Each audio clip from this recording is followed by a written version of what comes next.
I'm so excited to read this essay to you for this person who got into all kinds of amazing master's in public health programs. They got into Yale, UCLA, UC Irvine, Berkeley, Emory, and UNC Chapel Hill. And these are plenty of top 10 programs. They also were awarded many scholarships, and they were awarded a full scholarship at Emory, the most prestigious scholarship that they offer. And the most amazing thing about this person is that they didn't come to my office hours. They just watched my YouTube videos many times to be able to write this essay that they wrote. And this makes me so happy because that is the mission of my YouTube channel, is to remove the black box of applying to grad school and provide free resources for people to be able to write amazing statements of purposes. So let's dive in.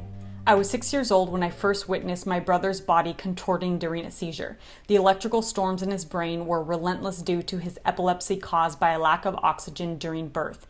My brother was not the only child in Van Nuys, a medically underserved immigrant community in Southern California, whose body rippled with the after effects of seizures. Poverty-stricken families, mine included, did not have the means to live in a more privileged neighborhood where quality healthcare was accessible. I came to learn that a complex system of structural inequities like social economic class and citizenship status is responsible for the health traumas of people of color living in disadvantaged communities. Given my lived experiences of how historically vulnerable communities are most affected by systemic health disparities, I'm determined to pursue a career in public health to help medically underserved communities like my own. This is a great intro. It's super concise, but it's really rich with details about who this person is and what they care about, and now them wanting to pursue a master's in public health. We see that this person had this unfortunate experience of what they went through with their family, and they don't tell this super long sob story. And I'm sure there's lots of things that this person went through. They very concisely just lay out the facts. This is what they went through. This is something that is common in medically underserved, immigrant, low-income communities, and this is why they want to change that trajectory of those things to improve health outcomes for people. And that is so concise, so to the point, and it sets them up well for the rest of the essay. I often thought of how my mother must have felt during my brother's delivery, waiting in a darkened room at our under-resourced neighborhood clinic. These thoughts drew me to the UC Berkeley Summer Research Opportunity Program to study health traumas in literature and analyze the sick female body through a medical anthropological lens. My interdisciplinary research bolstered my interest in public health because it taught me of the many social and biological factors that impact women's health, applicable in and outside book pages. I wanted to expand on the health-focused humanities research I began my sophomore year with SROP, so I enrolled in the Summer Research Training Program at the University of Chicago as a Mellons Mays Fellow. I explored the gendered body and its health-inflicted trauma, examining how the physical carnage from complicated birth stigmatized women. My time at the University of Chicago was a critical turning point for me. I became invested in learning how various factors, like a lack of quality maternal health care programs and policies, negatively affected disadvantaged communities of women like those in Van Nuys. The realization compelled me to enter UC Berkeley's English Honors Program to explore the sick female body's perceived grotesqueness. My research allowed me to think about public health holistically. I further understood the real-life detrimental health experiences women endure by studying similar health traumas within literature.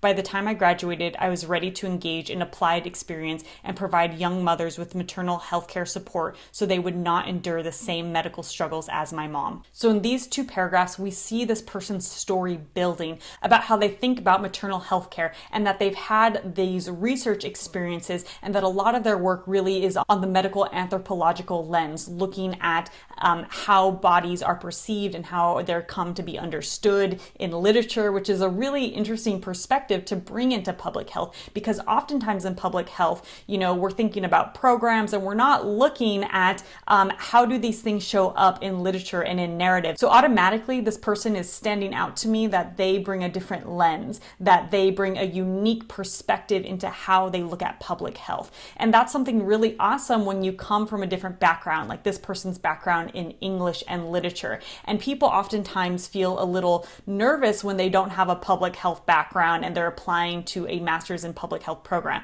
But actually that diversity of experience, when you have a background in something different, is something you can bring into your application as an attribute and an opportunity, because it's a different, unique lens that you bring to the table.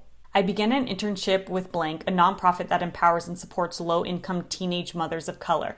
I led monthly group sessions where I helped the mothers complete evaluations of their childhood households, which shunned comprehensive sexual health education, to analyze the effects these environments had on their eventual sexual health and behavior. I guide them in identifying and acting on safe health behaviors they have the agency to control as grown women. I also support their learning of reproductive healthcare knowledge that positively impacts their physical well-being and, by extension, their children's. I have successfully applied my undergraduate health-focused research to my work with Blank by directly engaging in discussions about healthy behaviors among communities like my own.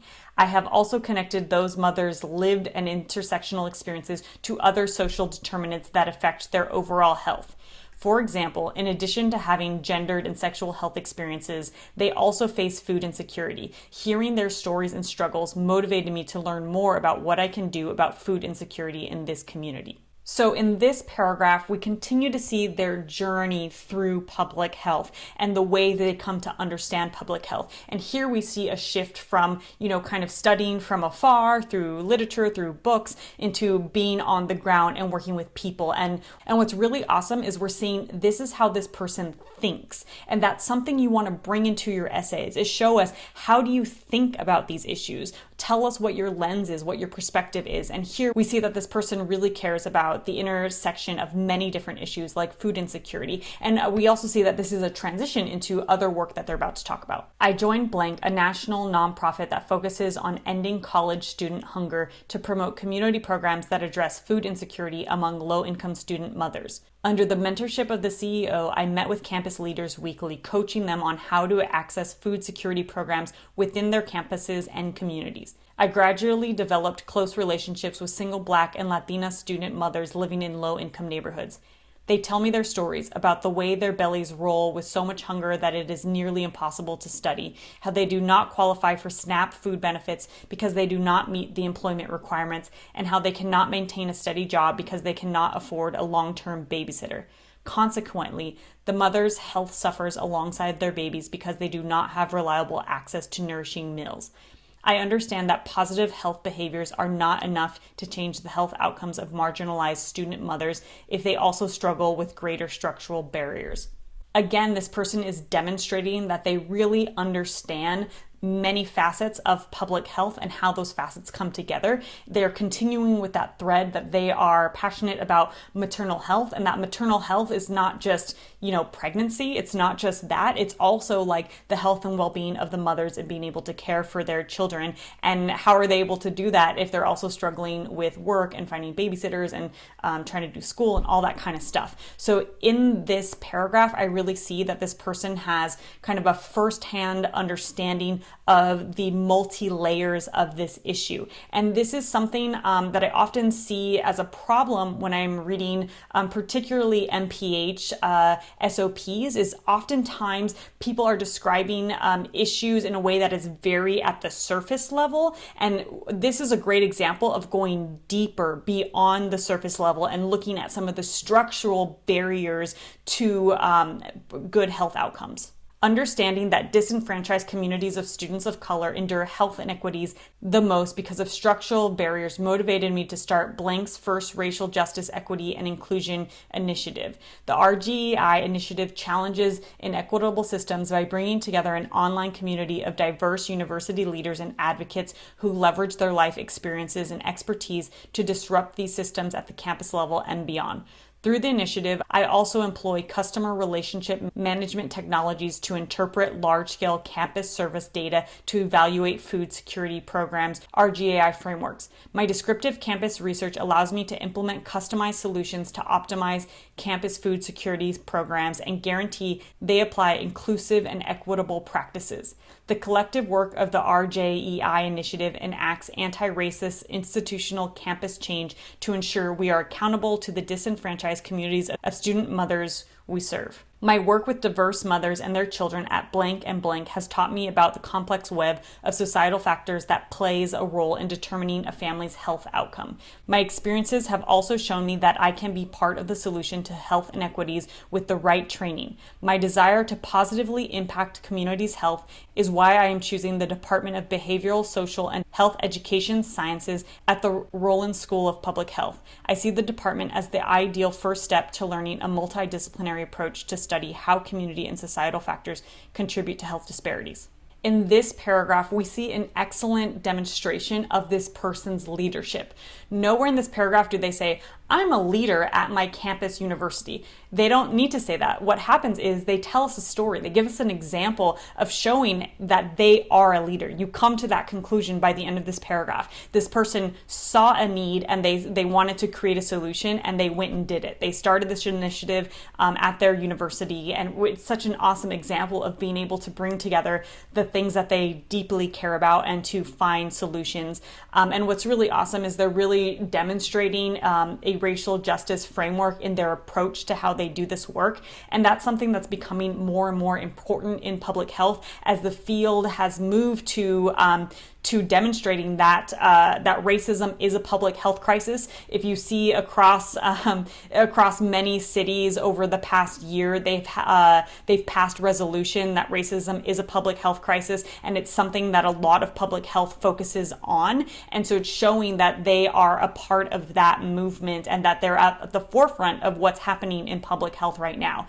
Oftentimes, I see people kind of skirt around this in their applications. Like, they may not mention specifically what's happening with disparities in health outcomes by race. They might allude to it kind of softly, like, oh, there are differences and everyone should have equal access to blah, blah, blah. But really being explicit about racial disparities in health outcomes demonstrates your knowledge of what's happening in the field right now.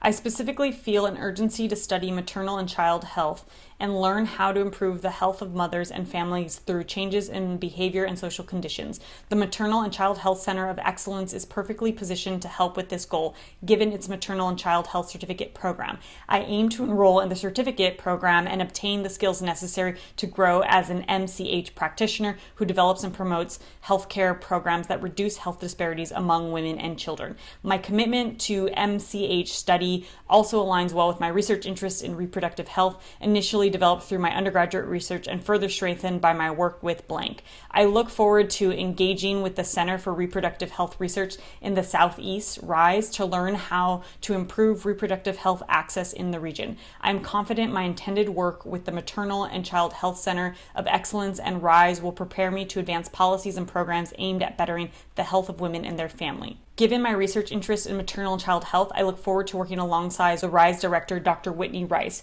Her work in promoting equity in sexual and reproductive health outcomes among families would significantly add to the initial knowledge I gained while collaborating with a similar population about this issue at blank. Dr. Brianna Wood Jager's research on preventing and treating health disparities associated with stress and trauma would also be valuable. Her research would expand on the rudimentary healthcare work I engage in at blank, where I explore how food insecurity trauma negatively impacts student mothers' health.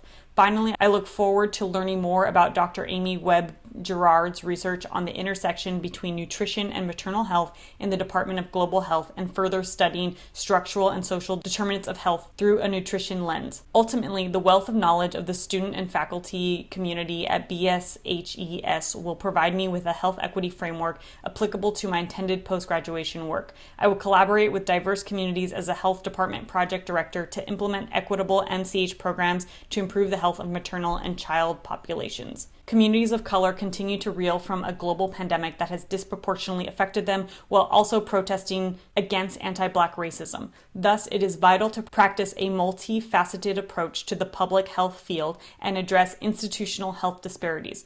By joining the Rollins School of Public Health, I will gain the skills and knowledge needed to build more healthy, equitable communities of color. So here we see that the person does a really great job highlighting what are the resources that this university has that are going to help elevate and advance this person's career. Throughout this whole essay, there's been a really great thread around this person's interest in maternal and child health, and we see all the resources in maternal and child health that are offered at the university that this person is interested in tapping into. And this is something you want to do in your essay. You really want to make sure that you've looked at the curriculum, the professors, the research going on, and that those resources available are going to help advance and elevate your career. One of the biggest mistakes I see in reading a statement of purpose is there's no clear thread, there's no clear theme, there's nothing specific about what you want to do. And the field of public health is so broad, it's so big that you really need to get specific about what within that space of public health is of most interest and importance to you to pursue. And then show how the university is going to set you up to further study those things and have a career in those things. So take some of those tips away with you in your application. And if you want to come to my office hours, you can get feedback on your essay. You can also download my sample essays in the link in the description below.